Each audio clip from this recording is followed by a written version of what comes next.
Hey everyone, and welcome to this explainer. Today, we're diving straight into the absolutely staggering rise of Alibaba. We're going to break down how this giant came to be, and more importantly, we're extracting some really actionable business and life lessons from its legendary founder, Jack Ma.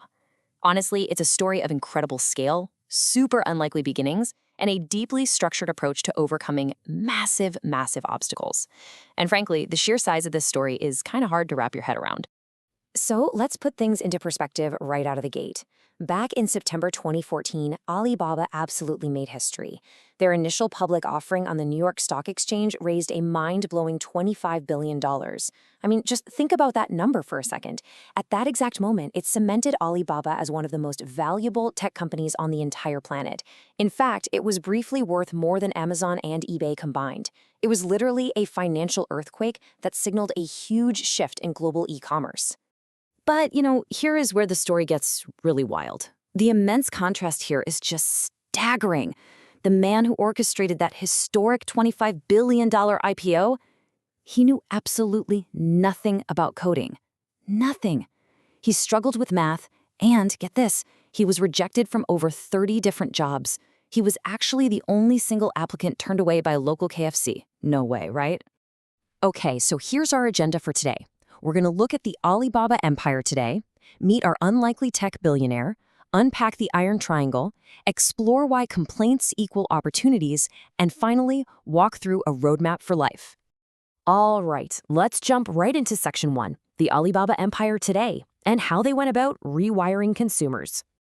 To truly grasp the scale we're talking about, you just have to look at Double 11, which is also known as Singles' Day. It's this Chinese shopping festival that honestly makes Western equivalents like Black Friday look kind of modest.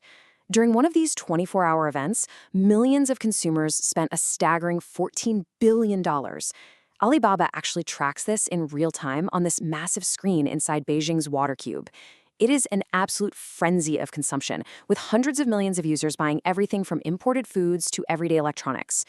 And this brilliantly illustrates why Alibaba grew as fast as it did. You see, before Alibaba, physical retail in China was largely dominated by these state-run stores that basically functioned more like real estate holdings. Customer service? Yeah, that was pretty much an afterthought.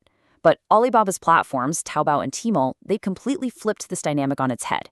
They created this highly interactive, customer-first digital shopping frenzy. You could chat directly with merchants, bargain over prices, and read completely transparent reviews.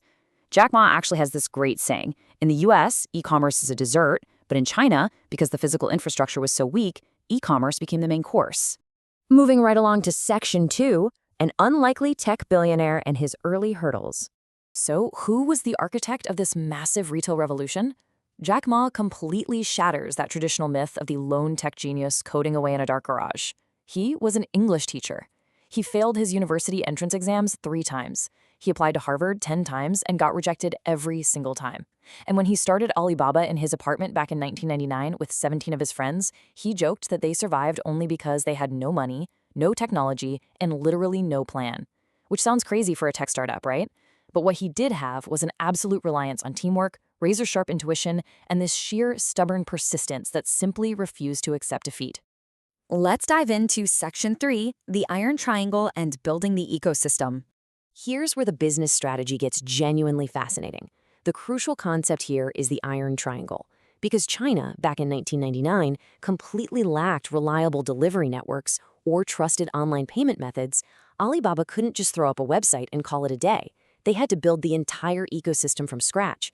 So they built Taobao and Tmall for the e-commerce marketplace. Then they partnered with regional couriers to create the Cainiao Smart Logistics Network to physically move millions of packages a day. And finally, to solve the massive issue of consumer trust, they built their own digital finance and payment systems. They literally compensated for an entire country's weak infrastructure by building their own. And this highlights a really fundamental difference between the East and the West. Unlike Amazon, which historically bought up inventory and built these massive fulfillment centers to sell directly to you and me, Alibaba acts purely as a platform. They hold absolutely zero stock. Instead, they operate like a gigantic digital mall. Millions of small merchants set up their shops for free on Taobao, and Alibaba makes its massive revenues by selling advertising, search rankings, and merchant services. So they're not competing with their sellers, they're empowering them. It's a real game changer. All right, Section 4, complaints equal opportunities, and why friction is a market. This brings us to the core philosophy that allowed Jack Ma to see this immense potential, where pretty much everyone else just saw insurmountable problems. He realized that the exact things people were loudly complaining about, the poor delivery systems, the complete lack of trust in digital payments, small businesses having zero access to national markets, those were the exact problems Alibaba needed to solve. He figured out that when people complain, it means there's friction. And where there's friction, there is a market just waiting for an innovator to come in and smooth it out. If everything is already perfect, well, you don't really have a chance to succeed. When faced with all that adversity, his advice is just incredibly profound in its simplicity. Instead of sitting around waiting for external circumstances to magically become easier or complaining that the market isn't fair, you have to adapt your own approach and your own mindset. As he puts it, you can't change the rabbit you're chasing. You can only upgrade your own skills, your speed, and your strategy to actually catch it. And finally, Section 5, a roadmap for life, distilling decades of wisdom. Jack Ma maps out this brilliant, decade-by-decade framework that you can apply to your own career, no matter what industry you're in. It goes like this. In your 20s, don't stress about finding the perfect company. Instead, find a good boss who will teach you how to be a good human being and a solid professional. Make plenty of mistakes. You got the time to recover. In your 30s, take some bold risks. Try starting your own venture if that's your dream. Once you hit your 40s, stop experimenting so wildly and just double down purely on the things you are genuinely the best at. Then, in your 50s, invest your energy and capital into empowering the next generation. Because let's face it, they're faster and more innovative. And finally, in your 60s, spend time on yourself. Across all those decades, he stresses a few absolutes, non-negotiable truths. First, start before you're fully ready. Seriously, if you wait for the perfect moment, someone else is going to take the opportunity. Remember that the fear of failure, that's just a temporary emotion, but the regret of a missed opportunity lasts forever. Never forget that true entrepreneurship isn't just about making a quick buck. It's about solving real problems and serving society. And finally, a united team with a shared vision can achieve absolutely anything, even if you start with zero money and zero technology. So as we wrap up this explainer, I want to leave you with this provocative thought. Take a look around at the obstacles, the friction, and the complaints in your own life right now.